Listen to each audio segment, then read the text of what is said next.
एक गांव में हरी नाम का एक आदमी रहा करता था। वह चादरों का धंधा करता था। ठंड के मौसम में तो उसकी अच्छी खासी चादर बिक जाती थी, लेकिन गर्मी का मौसम आते हैं उसका धंधा मंदा पड़ जाता था। एक दिन वह घर में अपनी बेटी से कहता है, बेटी, गर्मी का मौसम आ गया है, अब तो हमारी चादर नहीं बिकेगी। मैं रोज आता हूँ और ज्यादा में बेचने की कोशिश करता हूँ, लेकिन मुझसे कोई भी ज्यादा रह नहीं खरीदता, क्योंकि गर्मी में कौन चादर उड़ता है।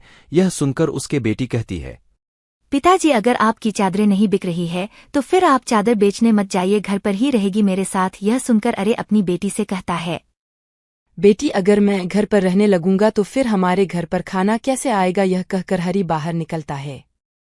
बाहर निकलते ही उसे एक आदमी दिखाई देता है जो उसका दोस्त होता है। वह कहता है कि कितनी धूप है, गर्मी से तो बुरा हाल हो रहा है। उसने में एक उनके गांव की महिला थी है और वह कहती है कि हमारे गांव में तो पूरा पानी खत्म हो गया है, सुबह से मुझे एक मटकी भी पानी नहीं मिला। अगर ऐसा ही चलता रहा तो धीरे धीरे हमारे गांव से पूरा पानी खत्म हो जाएगा और हमारे गांव में लोग प्यासे रह जाएंगे। हरी करता है, हाँ, हमारे गांव के जानवरों को भी पानी नहीं मिल रहा है। इतने में हरी की बेटी आती है और कहती है, पिताजी, हमारे घर में थोड़ा पानी बचा है, चलो हम उन जानवरों को फैला कर आते हैं। हरी और उसके बेटे थोड़ा पानी बचा हुआ घर का लेते हैं और जानवरों को पिलाते हैं। एक दिन हरी बाजार से अपने घर लौट रहा था तो उसने देखा उसके गांव का सरपंच ठंडे पानी की बोतल ले बेच रहा था। यह देखकर हरी बहुत खुश हो गया और सरपंच के पास गया और कहा, सरपंच जी, आप इतना ठंडा ठंडा पानी पी रहे हैं, यह तो आप बहुत ही पुण्य का काम कर रहे हैं, लेकिन आप इतना ठंडा पानी कहाँ से ला रहे हैं? आप पढ़ रहे हैं न्यू हिंदी कहानियाँ। सरपंच ने हरी से बड़ी गुस्से में कहा, तुम आम खाओ ना गुड़ लिया क्यों गिन रहे हो? तुम्हें पानी चाहिए तो लो वरना जाओ। यह सुनकर हरी रहता है, ठीक है, मुझे 2 पानी की बोतल दे दीजिए। और हरी 2 पानी के बोतल लेकर अपने घर जाता है।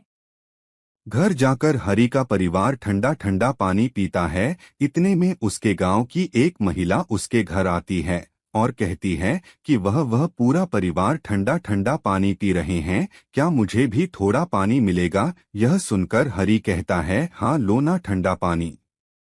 उस गांव की महिला कहती है कि पता नहीं सरपंच जी के पास इतना ठंडा पानी कहाँ से आ रहा है, और इतने लालची हैं कि गांव वालों को सरपंच होने के नाते सस्ते में पानी नहीं बल्कि महीने में पानी दे रहे हैं। यह सुनकर हरी कहता है, हाँ, यह तो गलत बात है।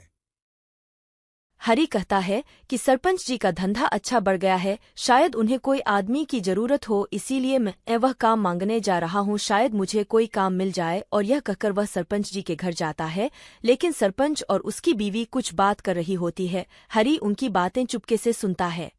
सरपंच कहता है कि हमें उस बकरी को गुफा से नहीं निकलना चाहिए, नहीं तो हमारा पानी का धंधा पूरा खत्म हो जाएगा। यह बातें हरी बाहर से चुपके चुपके सुन रहा होता है। यह सुनते ही वह सोचता है कि यह गुफा और बकरी का क्या चक्कर है, और यह पता लगाने के लिए वह सरपंच का पीछा करने लगता है।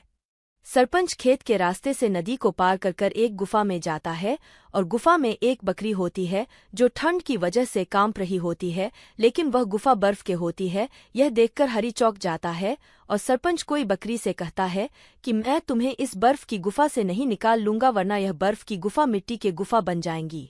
बकरी हरी का धन्यवाद अदा करती है और हरी से कहती है कि मैं तुम्हारा नाम जानती हूँ और मैं यह भी जानती हूँ कि तुम्हारी इच्छा दरें नहीं बिक रही है। हरी चौंक जाता है और कहता है कि तुम मेरा नाम कैसे जानती हो और तुम तो बोल सकती हो। यह सुनकर बकरी कहती है, एक मायावी बकरी हूँ और तुमने मेरी जान बचाई है, इसलिए मुझे तुम जंगल में छोड़ दो और मैं तुम्हें एक आशीर्वाद दूंगी। हरी कहता है, कैसा आशीर्वाद? बकरी कहती है, मेरे पैर के नीचे जो मिट्टी है उसे लोग और अपनी चादरों पर जाकर छिड़क दो, और जैसे ही तुम यह मिट्टी उन छात्रों पर छोड़ दूंगी वह चादरें बर्फ के बन जाएंगे, और जब तक गर्मी का मौसम है तब तक वह चादरें भर आपकी ही रहेंगे। यह सुनकर हरी बहुत कुछ हो है। वह सच में वह मिट्टी लेता है और अपने घर जाकर उन जानवरों पर अच्छा लगता है, और अचानक वह चादरें बर्फ के बन जाती है। यह देखकर हरे बहुत कुछ हो जाता है और ठेले पर चादर है, बेचैन लगता है, ले लो बर्फ की चादर, ले लो बर्फ की चादर, ले लो।